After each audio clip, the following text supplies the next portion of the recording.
Okay, so there's an extra video that I'm gonna just cut out for topic 2 because couldn't remember what it was, and I was doing the video and still couldn't remember what it was.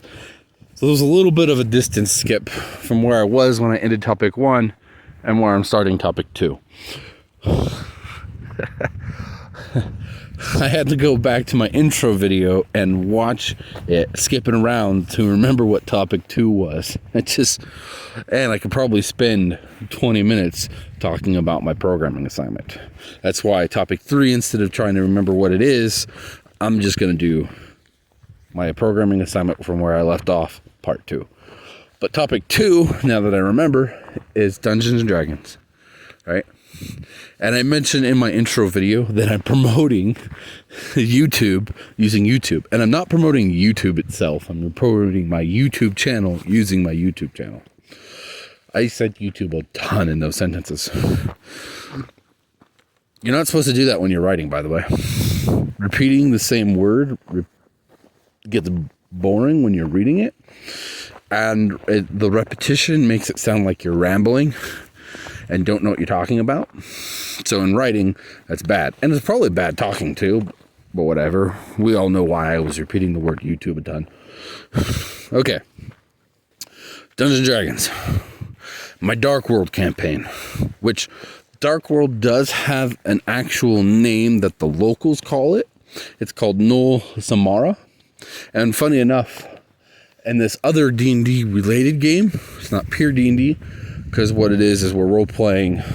That game is not, I'm not running it. It is being ran by a good friend of mine. And I love his DMing style. It's a little harsh sometimes, but I love his DMing style. And that campaign is called Glory of the Throne. And what it is each player is the ruler of a nation. And so the game goes in by turns or rounds. And what it is you've got 2 rounds, and you've got an economic phase and a combat phase. And so the economic covers what happens in your kingdom by the month, over the course of a month. In my case, my civilization is a futuristic civilization that exists on light and energy technology. So I have an R&D department, and we roll I select several projects, and I roll to see how those projects turn out, and those kind of things. See the progress on those projects, not really how they turn out, but the progress on them. And then we go over recruitment of troops, and if I have resources, my resource income for the month, and then if I have enough to build a new building, that kind of stuff. So it's all the economic things, and that occurs in game time over a month. And then the second phase is all the players, and the kingdoms are world kingdoms. So I'm not going to randomly come across another player's kingdom. I could randomly come across raiders from another world's kingdom because I didn't know that they were there. Somebody came into my world and decided they wanted to try and raid my civilization. We're not at that point in the game yet. We're getting there.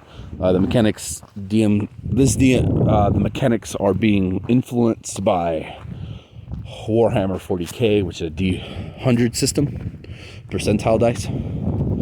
But it's not strictly based off of it, and it's being modified because we got different things, because we're not all the same tech level. I mean, I'm dealing with a necromancer.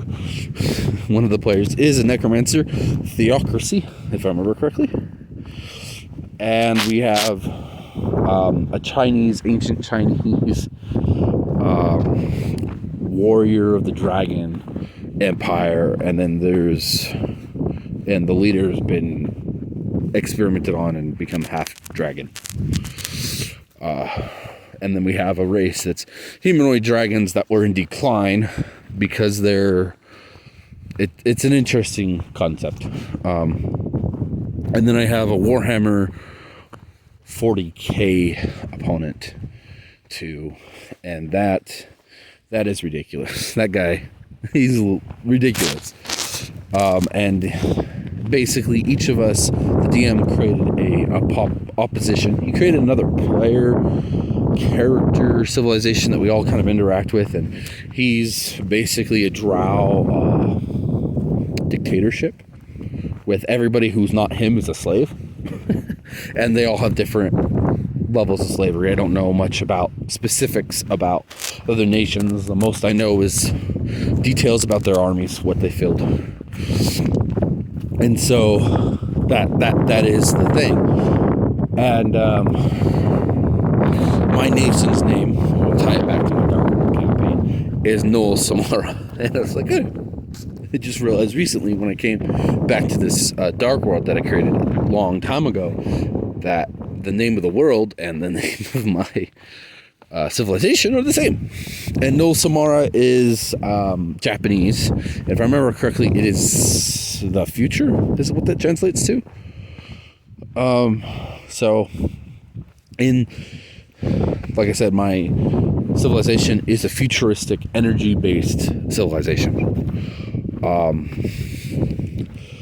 And I basically refugees from a never-ending war on Earth. It's well, not Earth itself, Earth, but the war isn't on Earth. It's a war between the planets. The entirety of Earth has been colonized.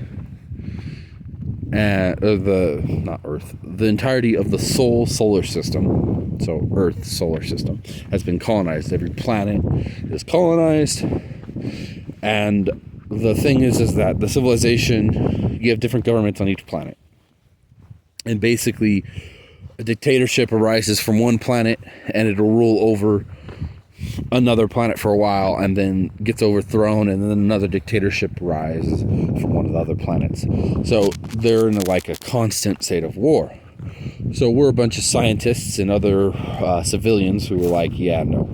And so we invented FTL travel as the idea, and we basically secretly blew up our home base, which was on Pluto, I believe, is where I said it, and fled in our FTL ship because no one else had FTL. What we didn't know as civilians is that humanity was not alone in the universe, in the galaxy, as I originally thought. So it actually ties into one of the other civilizations, which I did not know, because they're newer, the dragon people. Anyways, it's really fun. I haven't played it in a while. Love it. Our players are kind of all over the place, and we just have a hard time meeting every week for that game. So I miss it. I want to play some more, but I was always losing. I started out being the most powerful because I had it was just the three of us. It was the Chinese, the necromancer, and myself. And then I had the longest range on equipment because I was a futuristic society with guns. Hey there, I made it to the Ghost Falls Trailhead.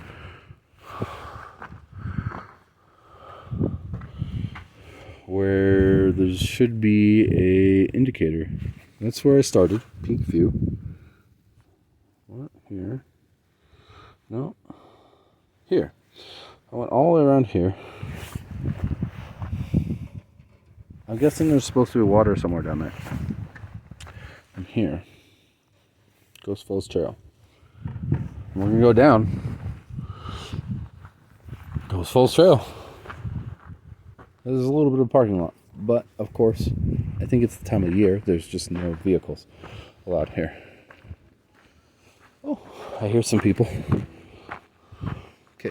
So, that was that. Here we are. Got some benches here. But I mean, the Dark World campaign has nothing to do with Glory in the Thrones. Glory in the Throne, not Thrones. That's a different game. So we're just kind of going to go ahead. So drinking water down there. So Ghost Falls is, this way. So I thought there was only two left or right. Temple. Zoom in on that. That is the Draper Temple. A little blurry. Okay, we'll continue down here. So it's campaign is turning out very interesting. They did accept a quest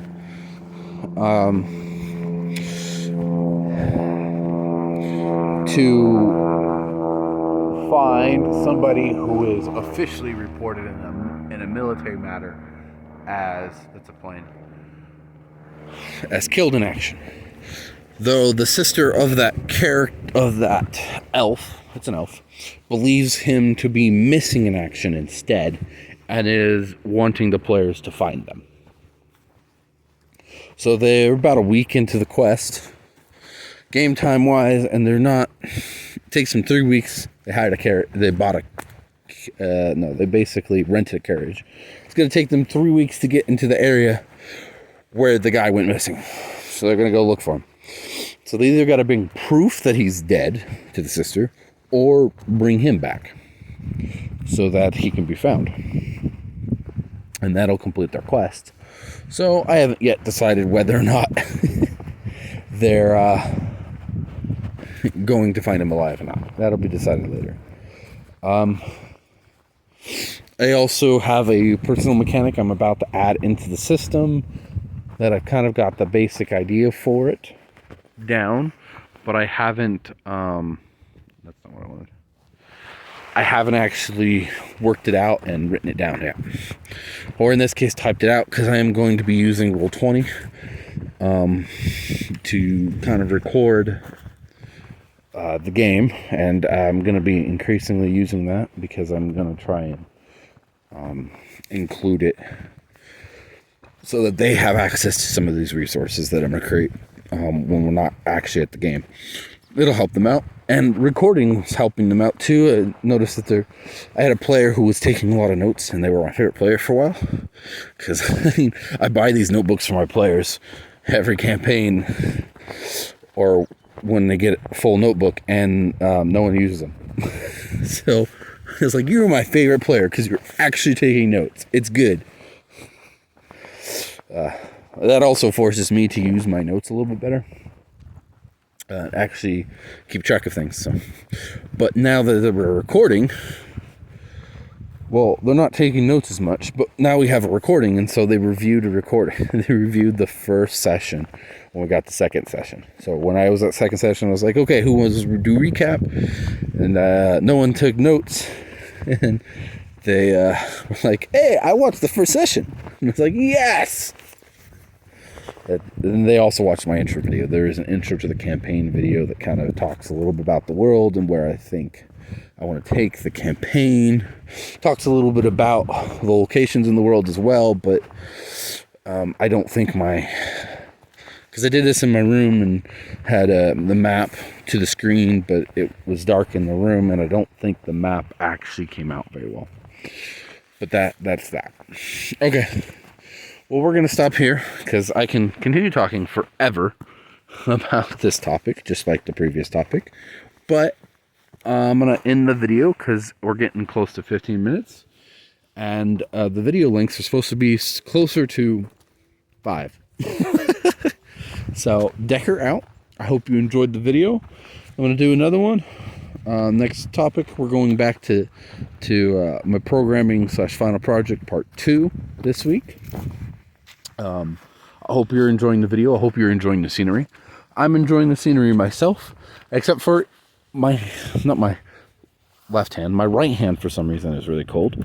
Though I donated with my left hand today. It's mostly the ends of my fingers, because these gloves are nice, but they're not like super nice. I should maybe look into getting like a second pair of gloves, something that goes over the first pair, so that I have more material between them. I'm not sure. Okay, so Decker out. That's a nice tree.